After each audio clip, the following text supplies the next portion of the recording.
સ્વાગત છે તમારું જયશ્રીસ કિચનમાં। તો આજે આપણે બનાવીશું એકદમ ટેસ્ટી એવા નાયલોન ખમણ। તો નાયલોન ખમણ બનાવવા માટે અહીંયા મેં બેસન લઈ લીધો છે। તો બેસન વજનમાં 250 ગ્રામ છે। તો આજે આપણે એકદમ પરફેક્ટ માપ સાથે નાયલોન ખમણ બનાવીશું।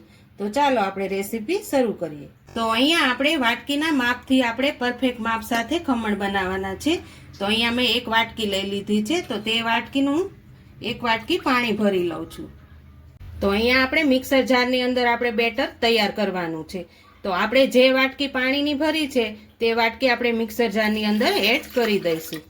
હવે તેની અંદર આપણે બધા જ મસાલા એડ કરી દેવાના છે। હવે તેની અંદર આપણે 1 ચમચી જેટલા લીંબુના ફૂલ એડ કરવાના છે। હવે અહીંયા આપણે 4 ચમચી ખાંડ એડ કરીશું। સ્વાદ પ્રમાણે નમક એડ કરીશું। ચપટી જેટલી હિંગ એડ કરીશું। દોરી અહીંયા ચપટી જેટલી હળદર એડ કરી છે। હવે તેમાં આપણે 1 ચમચી આદુ મરચાંની પેસ્ટ એડ કરીશું। હવે તેની અંદર અહીંયા મોટી 1 ચમચી જેટલું તેલ એડ કરીશું। અહીંયા આપણે બધા જ મસાલા એડ કરી દીધા છે। હવે જે વાટકીથી આપણે પાણી લીધું છે ને તે જ વાટકીથી આપણે 2 વાટકી બેસન એડ કરવાનો છે। તો આ રીતે હું 2 વાટકી બેસન એડ કરી દઉં છું। અહીંયા આપણું આ માપ એકદમ પરફેક્ટ રહેશે। તો અહીંયા આપણે 2 વાટકી લોટ એડ કરી દીધો છે। તો હવે આપણે તેને મિક્સર જારની અંદર ક્રશ કરી લઈશું। તો અહીંયા આપણું બેટર એકદમ સરસ રીતે મિક્સરમાં ક્રશ કરી લીધું છે। તો હવે તેને આપણે એક બાઉલની અંદર લઈ લેશું। તો અહીંયા આપણે બાઉલની અંદર એડ કરી દઈશું। તો અહીંયા આપણે બાઉલની અંદર બેટર લઈ લીધું છે। તો આ રીતનું આપણે બેટર રાખવાનું છે। જુઓ તમે આ રીતનું આપણે રિબિન ટાઈપ રાખવાનું છે। આ માપ આપણું એકદમ પરફેક્ટ છે। તો આનીથી આપણા ખમણ એકદમ સોફ્ટ જાળીદાર અને નાયલોન ખમણ બની અને તૈયાર થશે। હવે આને આપણે 2 થી 3 મિનિટ સુધી ફેટી લઈશું। તો અહીંયા આપણે 2 થી 3 મિનિટ સુધી ફેટી લીધું છે। હવે તેને 15 મિનિટ સુધી આપણે રેસ્ટ આપી દઈશું। તો અહીંયા આપણી 15 મિનિટ થઈ ગઈ છે। હવે આપણે તે બેટરને ચેક કરી લઈશું। તો અહીંયા આપણું બેટર એકદમ સરસ ફૂલી ગયું છે જુઓ તમે। તો હવે તેને 2 થી 3 મિનિટ પાછું આપણે ફેટી લઈશું। તો અહીંયા આપણે એક પ્લેટ લઈ લીધી છે। તેની અંદર તેલ એડ કરી અને આપણે તેને તેલ લગાવી લઈશું આ રીતે। હવે તેની અંદર આપણે 1 ચમચી જેટલો બેકિંગ સોડા એડ કરીશું। જે કુકિંગ સોડા આવે છે તે આપણે એડ કરવાનું છે। તેની અંદર આપણે થોડુંક 2 થી 3 ટીપા પાણી એડ કરીશું। આ બેટરને આપણે હાથેથી જ ફેટવાનું છે જેથી આપણું બેટર એકદમ સરસ ફેટાઈ જાય। આ રીતે આપણે ફેટી લેવાનું। તો અહીંયા આપણે હવે બધું જ બેટર પ્લેટની અંદર લઈ લેશું। તો અહીંયા આપણે પાણી સ્ટીમ કરવા મૂકી દીધું છે। હવે તેની અંદર આપણે પ્લેટ મૂકી દઈશું। હવે તેને આપણે 15 મિનિટ સુધી કૂક થવા દેવાનું છે।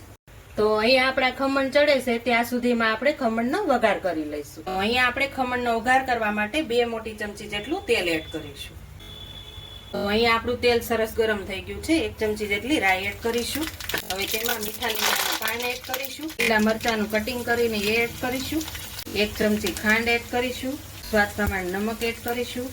હવે તેમાં અડધી વાટકી જેટલું પાણી એડ કરીશું। તો હવે આપણે વઘારને ઉકળવા દઈશું। તો અહીંયા આપણો વઘાર ઉકળી ગયો છે। હવે આપણે ગેસ બંધ કરી દઈશું અને તેને થોડી વાર ઠંડો થવા દઈશું। તો અહીંયા આપણી 15 મિનિટ થઈ ગઈ છે। હવે આપણે ચેક કરી લઈશું। ચેક કરી લઈશું। તો જો આપણું ચપ્પુ એકદમ ક્લીન આવે છે। તો અહીંયા આપણા પરફેક્ટ ખમણ ચડી ગયા છે। હવે તેને આપણે બહાર કાઢી લઈશું। તો અહીંયા આપણે ડીશને બહાર કાઢી લીધી છે। હવે તેને આપણે થોડી વાર ઠંડુ થવા દઈશું। તો અહીંયા આપણા ખમણ એકદમ સરસ ઠંડા થઈ ગયા છે। હવે તેને આપણે એક પ્લેટમાં લઈ લઈશું। જો આપણા ખમણ એકદમ જાળીદાર બનીને તૈયાર થયા છે। સોફ્ટ જાળીદાર સ્પંજી જો એકદમ ફૂલીને દડા જેવા થયા છે। હવે તેને આપણે કટિંગ કરી લઈશું। તો અહીંયા આપણે એકદમ સરસ રીતે કટિંગ પણ કરી લીધું છે। અહીંયા આપણો વઘાર પણ ઠંડો થઈ ગયો છે। હવે તેની ઉપર આપણે વઘારને એડ કરી દઈશું। તેની ઉપર હવે આપણે લીલા ધાણા એડ કરી દઈશું। તો તૈયાર છે આપણા એકદમ સોફ્ટ જાળીદાર નાયલોન ખમણ। તમે જોઈ શકો છો એકદમ જાળીદાર આપણા ખમણ બની અને તૈયાર થઈ ગયા છે। તો તમને મારી આજની રેસીપી પસંદ આવી હોય તો મારા વિડીયોને લાઈક કરજો, વધુમાં વધુ શેર કરજો ને હજુ સુધી મારી ચેનલને સબસ્ક્રાઈબ ન કરી હોય તો પ્લીઝ સબસ્ક્રાઈબ કરજો ને કોમેન્ટ કરીને કહેજો કે આજની રેસીપી તમને કેવી લાગી।